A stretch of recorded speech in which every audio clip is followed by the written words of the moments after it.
Welcome to USA News Today. Please subscribe and check notification box to get all breaking news alert and latest updates on hot cases. Our vision. Trump vows to punish Guatemala after immigration deal falls through. President Trump vowed Tuesday to punish Guatemala, saying the country backed out of a deal that could have gone a long way towards stopping illegal immigrants coming from points south. Mr. Trump, on Twitter, said he's considering imposing tariffs, taxing remittances of money sent back from Guatemalans working in the U.S., or even the ban, though he didn't elaborate on what that might look like. The U.S. had been hoping to sign what's known as a safe third country deal with Guatemala. Under that deal, Guatemala would agree to take back any migrants who cross its territory en route to the U.S. and who then claim asylum. The theory behind such agreements is that asylum seekers, who are supposed to be desperately fleeing persecution, should make their requests in the first safe country they arrive in, rather than forum shop for the best circumstances, which would suggest they're regular economic migrants rather than true refugees. Guatemala's geographic position between the rest of Central America and Mexico would have meant that asylum seekers from further south could have been denied a chance at asylum in the U.S. if the agreement had been signed. That could have particularly helped with the flow of people from El Salvador and Honduras.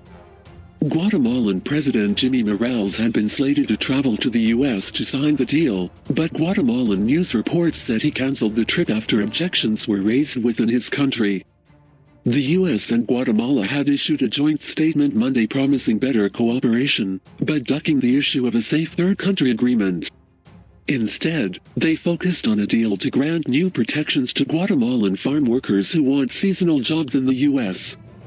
By strengthening the relationship between the two countries through such agreements, the U.S. and Guatemala, as partners, will better protect the most vulnerable populations of Guatemala while confronting irregular migration, the two countries said in their joint statement. Mr. Trump on Tuesday lashed out, saying the relationship had become lopsided. Guatemala, which has been forming caravans and sending large numbers of people, some with criminal records, to the United States, has decided to break the deal they had with us on signing a necessary safe third agreement. We were ready to go, the president tweeted. He suggested punishment will be coming. Now we are looking at the ban, tariffs, remittance fees, or all of the above. Guatemala has not been good. Big U.S. taxpayer dollars going to them was cut off by me 9 months ago. Guatemala this year has become the biggest sender of illegal immigrants to the U.S., outstripping Mexico for the first time ever. One region of the country saw more than 3% of its population pick up and leave, headed for the U.S. Mr. Trump's threats of retaliation could be powerful, with Guatemala's economy heavily reliant on external interests. Remittances of money sent back home by Guatemalans living abroad accounts for 12% of the country's gross domestic product, according to the World Bank,